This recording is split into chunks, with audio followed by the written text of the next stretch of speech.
శ్రీ గురుభ్యో నమ. యూట్యూబ్ ఛానల్కి స్వాగతం. ప్రస్తుతం ఈ వీడియోలో గజకేసరి యోగాన్ని గురించి మనం వివరంగా తెలుసుకుందాం.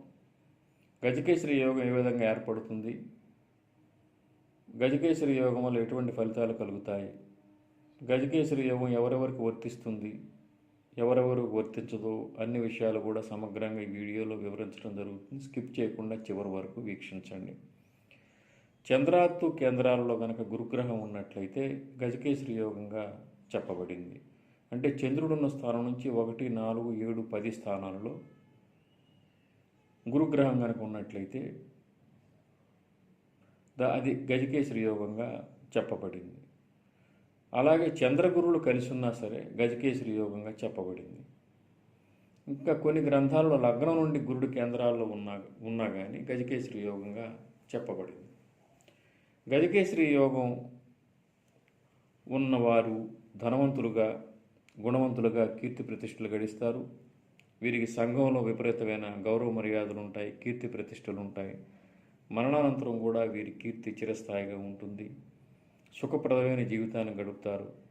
పట్టణాలు నిర్మిస్తారు, నగరాలను నిర్మిస్తారు. విపరీతమైన ప్రజాభిమానాన్ని చూరగొంటారు. అదేవిధంగా మంచి ప్రేయా సంబంధాలను కలిగి ఉంటారు.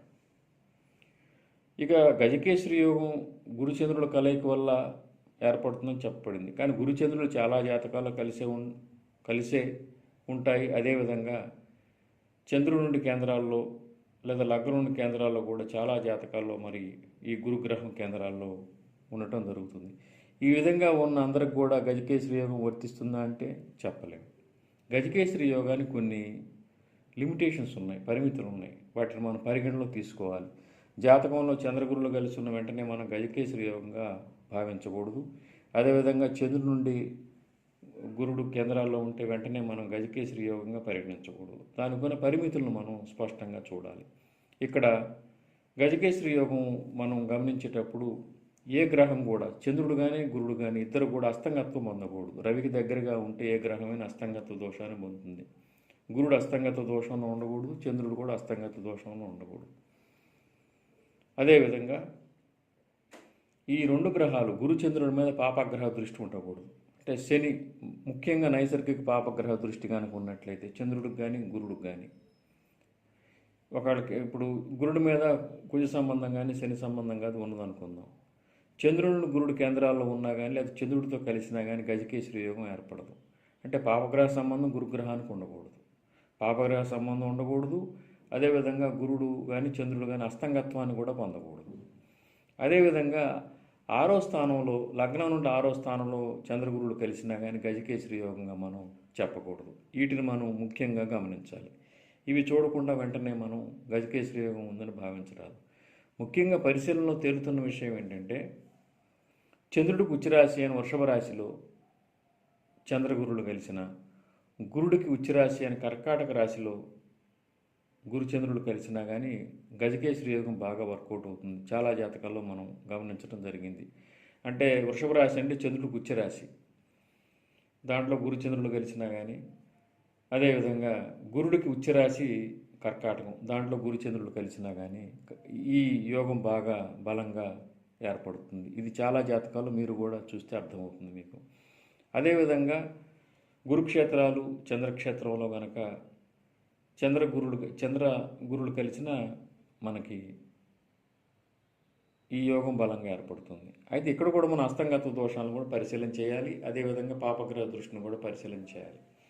ఉదాహరణకి చంద్రుడు ధనుసు రాశిలో ఉండి గురుడు మీన రాశిలో ఉన్నాడు అనుకుందాం. ఇక్కడ గురుడు ఎట్లా ఉన్నాడో స్వక్షేత్రంలో మీనంలో ఉన్నాడు. ఇక్కడ గజకేసరి యోగం బాగా వర్కౌట్ అవుతుంది. కానీ గురుడి మీద కానీ చంద్రుడి మీద కానీ శనిగ్రహ దృష్టి, కుజ సంబంధం, అస్తంగత్వం ఇటువంటి ఏమీ ఉండకుండా ఉండాలి. ఇప్పుడు ధనుసు రాశి మీనరాశుల్లో గురుచంద్రులు కలిసినా కానీ గజకేసరి యోగం పాపగ్రహ దృష్టి కనుక లేకుండా కనుకున్నట్లయితే కొంత బాగానే వర్కౌట్ అవుతుంది.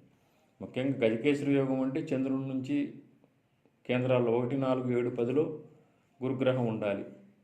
ఉంటే గజకేసరి యోగంగా పరిగణిస్తాం. కానీ ఆ గురుడికి కానీ చంద్రుడికి కానీ పాపగ్రహ దృష్టి లేకుండా ఉండాలి, పాపగ్రహ సంబంధం లేకుండా ఉండాలి. నైసర్గిక పాప, కుజ, శని, రాహు ఇటువంటి అనమాట. ఈ విధంగా ఉండటం వల్ల గజకేసరి యోగం పనిచేయదు. పాపగ్రహ సంబంధం లేకుండా కానీ కేంద్రాలు ఉంటే గజకేసరి యోగం పనిచేస్తుంది. అయితే వృషభంలో కానీ కర్కాటకంలో కానీ గురుగ్రహం చంద్రగ్రహాలు కానీ కలిసి ఉన్నట్లయితే గజకేసరి యోగం బాగా పనిచేస్తుంది. అంచేత గురుచంద్రులు కలిసిన కేంద్రాల్లో ఉన్న వెంటనే మనం పరిగణించకూడదు. ఈ లిమిటేషన్ అన్ని అస్తంగత దోషాలను చూడాలి, పాపగ్రహ సంబంధాలను చూడాలి. అదేవిధంగా లగ్నం నుంచి 6వ స్థానంలో కూడా ఉండకూడదు. చంద్రగురులు కలిసినా కానీ ఈ 2 గ్రహాలు ఏదో గ్రహం లగ్నం నుండి 6వ స్థానంలో ఉండి ఈ గజకేసరి యోగం ఏర్పడ్డా కానీ పనిచేయదు అనమాట. వీటిని దృష్టిలో పెట్టుకొని మనం గజకేసరి యోగాన్ని చూసుకోవాలి. గజకేసరి యోగం చాలా రేర్ జాతకాల్లో కనిపిస్తుంది. అంటే ఇన్ని లిమిటేషన్స్ పరిగణన చూస్తే చాలా జాతకాలు గురుచంద్రుల కేంద్రాలు ఉంటూ మనం చూస్తూ ఉంటాం, కానీ ఉన్నంత మాత్రాన పనిచేయదు. ఇవన్నీ మనం అస్తంగత దోషాలను పరిశీలన చేయాలి, పాపగ్రహ సంబంధాలను చూడాలి. అదేవిధంగా కర్కాటకం రాశి వృషభ రాశుల్లో కనుక గురుచంద్రులు కనుక కలిసినట్లయితే అద్భుత యోగంగా మనం చెప్పుకోవచ్చు. శ్రీ దత్త శరణం. శ్రీ ఉమామహేశ్వర కృపాసిద్ధిరస్తు. స్వస్తి.